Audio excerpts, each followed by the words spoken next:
So, hello. Well, today I am not at Conway Water Gardens. I am actually not even in Wales. I am down in Hampshire. So this is where I grew up. And today I'm wandering around Rowhill Nature Reserve. Now, I was going to say, I used to volunteer here. I volunteered here, I'm sure it was over 10 years that I did volunteer work here. And this is where I learned most of the skills that I have now for land management. I just thought I'd pop back and have a look around. I thought I'd bring you with me and we can have a look, see how the place has changed. I haven't really got many photos, but I can tell you how it's different to when I was here. Because shortly after I left, the person who was running it also left. So they've had a change of manager. So some of the ways they were managing it has changed. And also it's been 8 years, I think, since I last actually did stuff here. So a lot of stuff has grown and changed over that time. Yeah, so we're currently at the heathland that they've got here. So over this section here, we did it various times.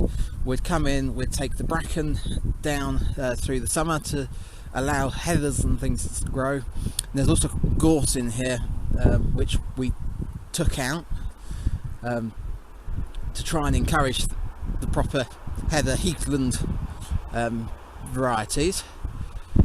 I was not doing too bad. There's quite a lot of the gorse growing back, but it's not too bad. But yeah, I'm currently following the nature trail that goes around here. Loosely following the nature trail. It is signposted relatively well. There's posts dotted all the way along it. Because I know most of the paths, I sort of zigzag across it anyway. So, right, I'm going to carry on this way, and I shall get back to you when I find the next interesting part.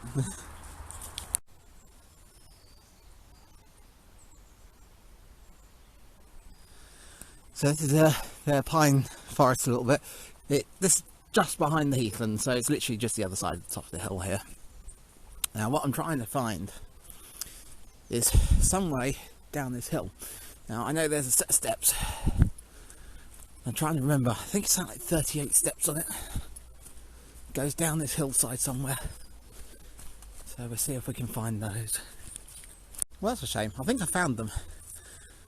They used to go down through here, but they've put a fence along here, so we'll have to find another way down. Oh well. So yeah, this is where it would have come down. Says they've got rid of it because of soil erosion. So they're regenerating that. But yeah, that brings you down to this section.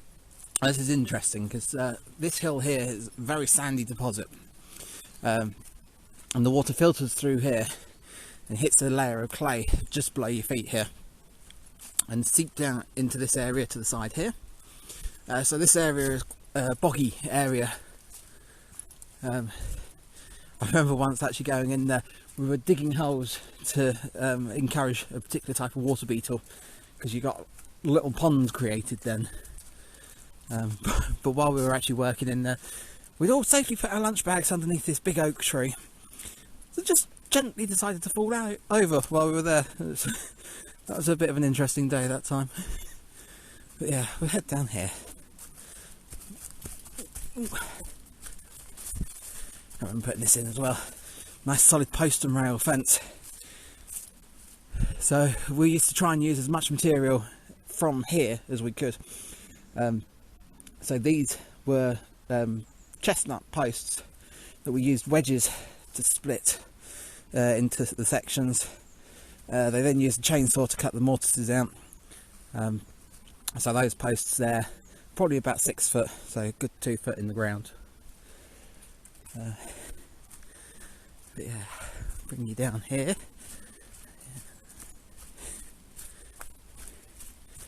Again, this path, people had used this path and it got all muddy. So we spent a few weeks bringing gravel down along here That's actually a lot steeper to bring the gravel down than you realise. Here you go. You can see here the water just comes up out of the ground because it's gone down, hit the clay layer and just seeps its way through. So yeah. Right, I'll carry on. So the water from the bog comes through and starts to collect together into a small stream, and that is actually the source of the Blackwater Valley River, I believe. So yeah, that just continues through. By the time we're at the other end of the site, it's quite a bit more than that. If we just go up here, it's bring you to, I believe it's Kingfisher Pond. No, Stickleback Pond, that's one. Kingfisher's further down. Oh, it's been a while, I'm trying to remember it all. Oh, I've had a chestnut down. And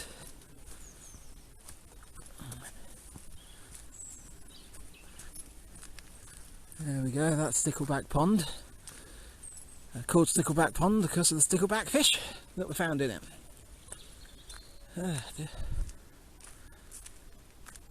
Yeah, not a particularly big pond, but it's a pond.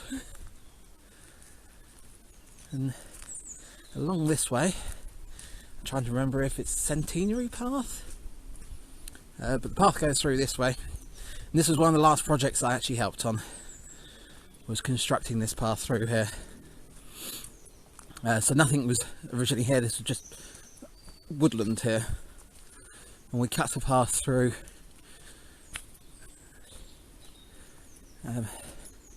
Some of the areas were quite boggy. So I seem to remember this bridge here. I'm not sure actually. Because we had a big bandsaw coming on one day on the back of a truck and slice some of the trees that we had into sleepers and things. I'm trying to remember if the boards came from those or not. They seem a bit too even to me. They might have replaced them though. So, but yeah, see you in a bit. So it is really nice to see sometimes. This section here, when we started it, was all completely overgrown with rhododendron.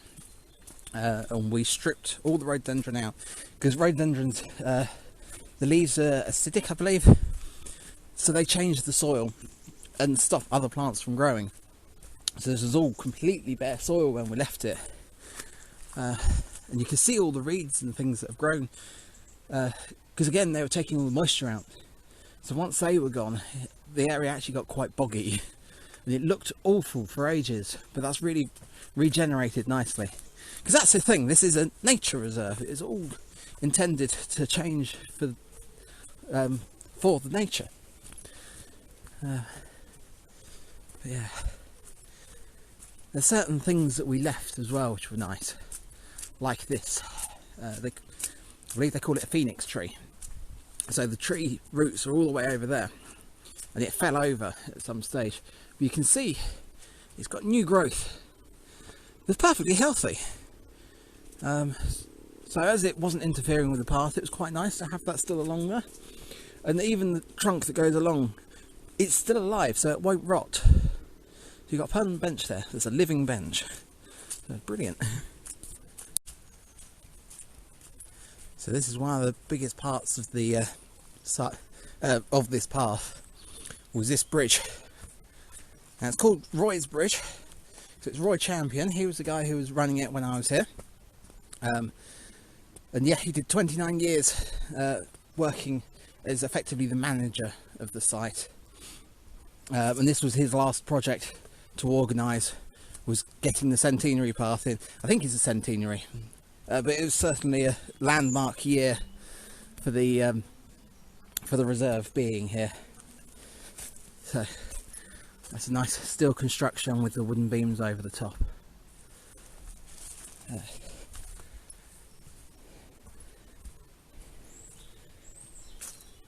Yeah. Yeah. But yeah. So I still stay in contact with Roy, which is quite nice. Apparently this year he came third in the national hedge laying competitions, so that's good. Saw some of his work, it is looking fantastic. So, but yeah, right, I'll catch up with you in a minute. It's nice to see. We're a little concerned that when they had the change of manager, the new person would clear the site, because when Roy came in it was very clean, very sterile, but he left a lot of timber on the floor like this to rot, and it opens up to a whole world of different species of fungi and insects that can live off that rotting wood, and that allows more birds and different species to come into the area. So it's nice to see it's not too clean. Sometimes people say it looks a little bit messy, but it's great for the wildlife. Now, which way am I going to go? Let's go this way. I think it's this way. Yep, that was the right way. So this is Rhododendron Walk. So when you go right back in history, the site used to be used as a brickworks, and there used to be a big house, and this was actually the driveway that used to lead up to the house. So the house is long gone, but it's still part of history living on, because the road itself is made of the broken bricks that the brickworks made, and then it was lined with rhododendrons either side. They've got severely overgrown, but it creates this wonderful, well, almost, I'll get there in a second, hang on, tropical look, shall I say, with the mosses and everything hanging off the branches. So it'd be a shame, as much as it would be nice to cut those back, it will let the path dry out and they'll regenerate, you get a lot more flowers. It's nice keeping them overgrown, because you get this extra landscape, if you like. So yeah, right. Habitat is the word I was looking for. It's a different habitat. And saying habitats, there's a lot of the reserve is actually what's known as a working woodland. So what you'd do is you'd cut, we've got hazel coppices like this, which we used to cut down, and we'd take the branches for stakes and binders to make the woven fences that you can see. So this is how we used to do it. We'd cut everything and we'd put the material at the side as a dead hedge to try and keep the deer out, because the deer would come in and nibble the new shoots, and that would affect the way they grow. And by putting it to the side, we created a habitat for wildlife. So that was one, you're probably looking about 7-8 years of growth on that one, I think. And this one over here, you're probably looking about 3 to 4 years of growth on it. The trees are a lot smaller, and the piles around the edge are a lot bigger. Then you got this one over here. So I know they did this one last year, I think it was actually. So the new manager changed the way they were working.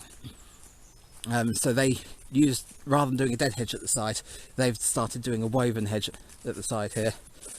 So a woven fence. I think it's just purely because it looks a little bit neater. They said they've done surveys and say that the hedges like that don't actually create any more habitat, and you don't have any increase in wildlife. But I don't know, I seem to prefer that, although it does look messier. But you can see when you go in to cut it down, it will all be just bare underneath, nothing under there. And within a year you've got all these grasses that have appeared, and that allows for other wildlife. You get a lot of bats that hunt in here, they go after the flies that will come into this area because of it being open. But it's just done on a rolling process, so every area is cut every 9 to 12 years.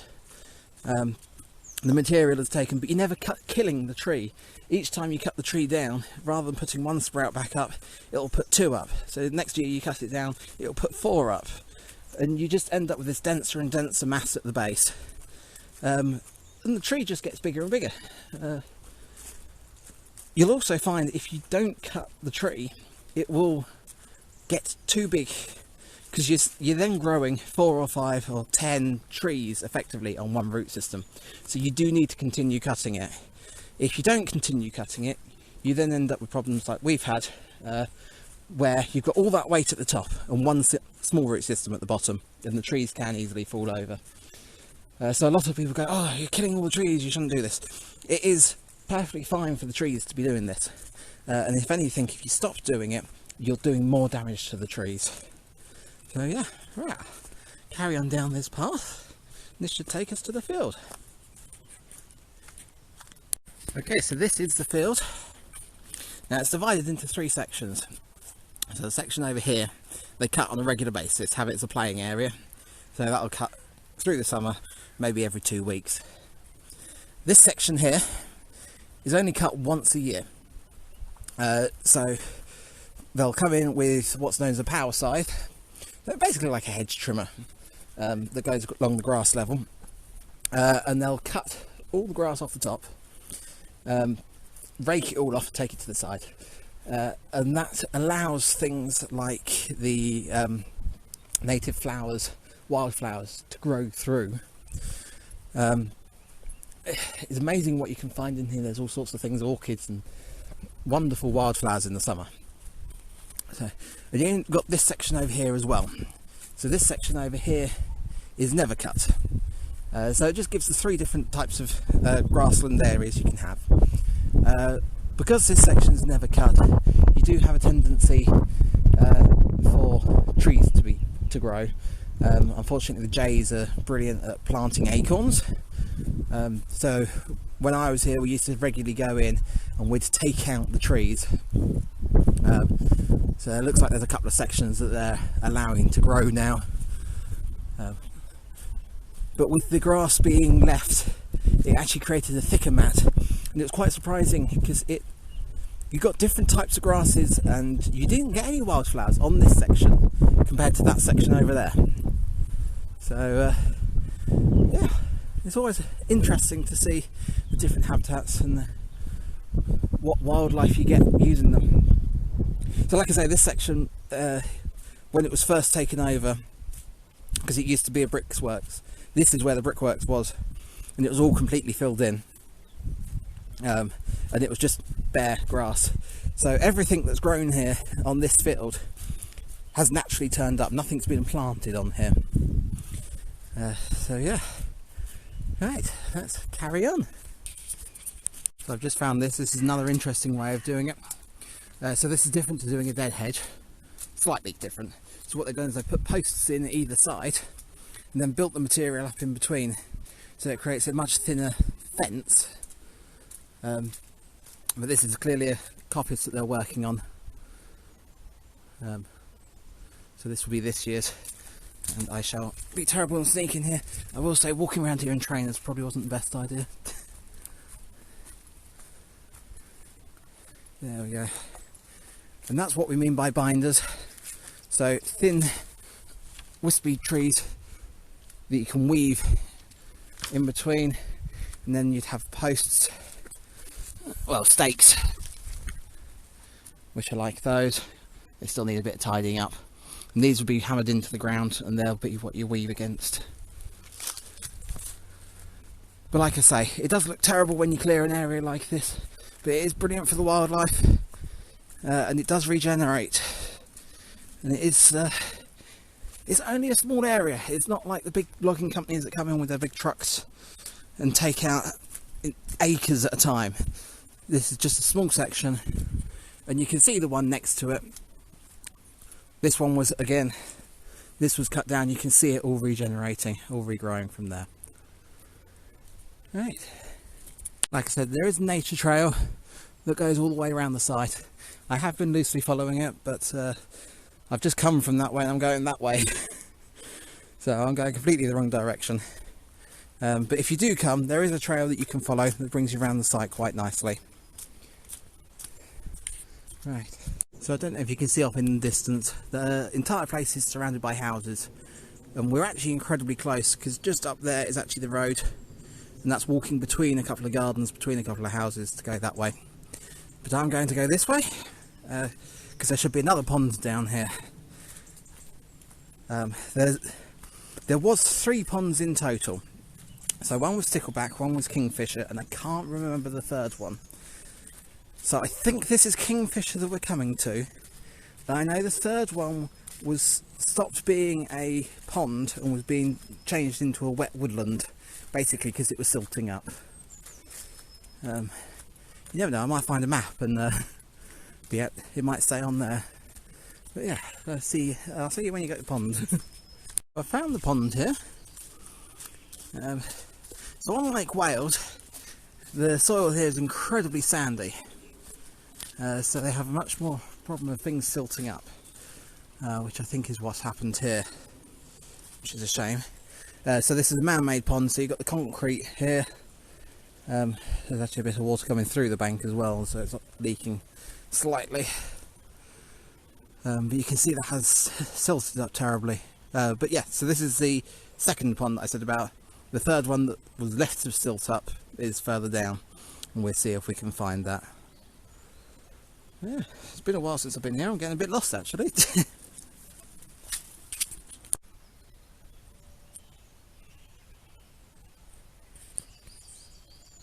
So I've picked up again with the river. So this is at the very far end of the site now. So it's gone from the bog at the top, and it's just built up. A little boggy areas that have been seeping into it have joined in now. And this is how wide it is when it leaves the site. It again goes down around the back of the houses over here, and you can join it again a little way down the road. And like I say, it's the Blackwater Valley River, and there's a whole trail that goes all the way along the side of that. I've never actually walked the whole thing. It'd be interesting to do one day. But yeah, right, we're now at the far end of the site, so we'll start heading back up again. Go up a path on a different side though. I just noticed the sign as well. I remember putting this in. Like I say, Roy, who used to run the place, actually made these. So they are, I believe, chestnut. That was from the site. They are taken down to about an 8-inch post, and he's carved them down and left the ivy leaves in this one. I'll see if I can remember to get a video of the one at the other end. That one's actually got an axe standing up against the side of it as well. So, right. So I've just come up this path here. This is the designated disabled trail as it happens. So there's a loop that goes around at the lower end, which is actually tarmac. So that's their disabled trail. But I actually forgot that this section used to have power lines going over the head of it. So it's really strange because just over there is just natural woodland, hardly touched at all. Then you've got this suddenly section that's all been cut. And this was actually because the power lines were overhead, they had to cut it down. And we actually had to deal with the power company because they'd come in and go, okay, you've got 3 weeks, we're going to come and cut the trees down. And we'd get in and we'd cut as many as we could to get the material, because it is effectively another coppice camp. And it is amazing how much you used to get from here.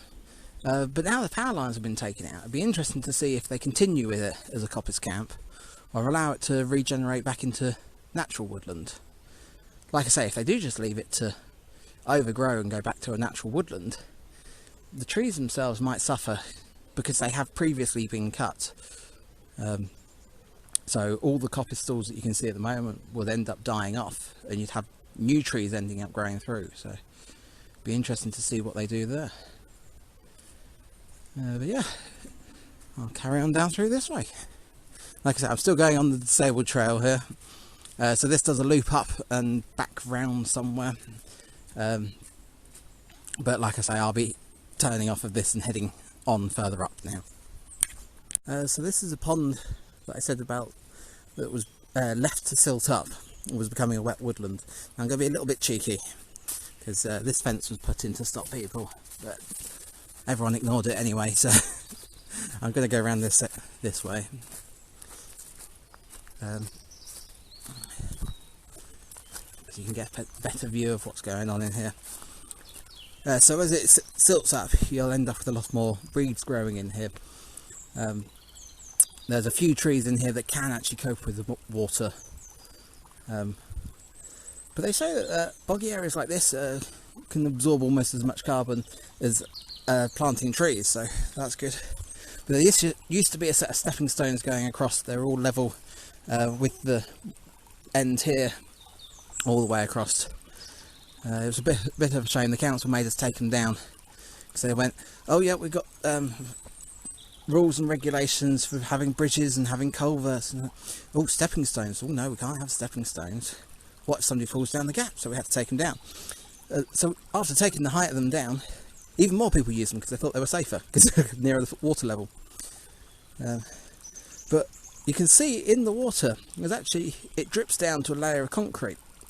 That concrete is about 6-7 inches under the water now. So this section here is also silting up. I wonder how long it will take for that to be completely submerged. Oh yeah. Amazing what time can do. Right, let's carry on. So there's quite a few of these holes around in this area. There's another one there. But I know that there used to be a very large badger set over in the trees over here. I think it is still there. I was going to say, there was a fence across here to stop people heading over. And there's no actual bridge, so I'm not going to go over myself because I don't want to get too wet. But you can still see there's active digging going on over there. And like I say, that is where the badgers were living, incredibly close to the houses here. Right, let's carry on. So along one side of the site, I'm now on the boardwalks that they have. So this was originally put in when I was here. In fact, when I started the first day I came, they had a big saw in and they were cutting planks out of the trees here to make the boardwalk. Now unfortunately it has been replaced more recently because it used to be chestnut, but it is now made from plastic, which I'm mixed about. It does mean it's going to last longer, it doesn't need maintenance, but it used to be so natural, which is a shame. So yeah, but it's nice it's still here. So the path I was on earlier that I said about us clearing the rhododendron and it all growing back, it's literally up where that tree line is, just up there, and we cleared all of this section down here. Yeah, this section here is our stag beetle habitat. Unfortunately the brambles seem to have taken over, but that won't affect the stag beetles. So what there is a pile of logs here, and as they rot down the bugs can get into them, and hopefully stag beetles as well. So there was another one built next to it. That was done about 10 years later. Because yeah, stag beetles, like a lot of beetles actually, spend a long time as underground or underwater. So I think it's something like 7 years that they send as like this little white maggoty thing before they actually come out, and then something stupidly short like 2 weeks that they're actually out as a stag beetle. Seems a bit of a shame. They go through all that transformation just be there for a couple of weeks. But yeah, now I was trying to remember, I think it was this set here. Now when we say about coppicing trees, and it's been done for hundreds and hundreds of years. So this section here, this is a very old coppice. So I'm actually surprised it's still standing, but you can see where it's regrown from the base, and that piece there may have also been part of this original coppice. And literally you could cut that down and it will regrow from that root system into another tree without killing the tree, and you can take the timber from it. But yeah, I was going to say it could be that even this tree and that tree were part of it. But yeah, right, let's carry on. So I'm back up at Stickleback Pond, and I'm heading back up. I'm going around the other path that I didn't come down. And I just realised there used to be an oak tree that had fallen over and used to hang over the pond. It's really interesting. It looks like they cut that off probably, well, it's hard to say, I'd say a couple of years ago, but it looks like there's some fungi on it already. It's really regenerated there quite quickly. Oh yeah. It always amazes me how long wood can actually last. So these pieces of wood here between these two trees were put in to help stop the bank from eroding. and they must have been there well over 15 years. So coming back down to the car park now. So I've been walking around for well over an hour, good hour and a half. Yes, I hope you enjoyed it. I enjoyed the video. There's a lot more here to see, so if you are in the area, I would say come and have a look round. But yeah, it's nice to see it again. So yeah. Right, well, I shall leave you there, and never know, normal services may resume next week. We shall see. See you later.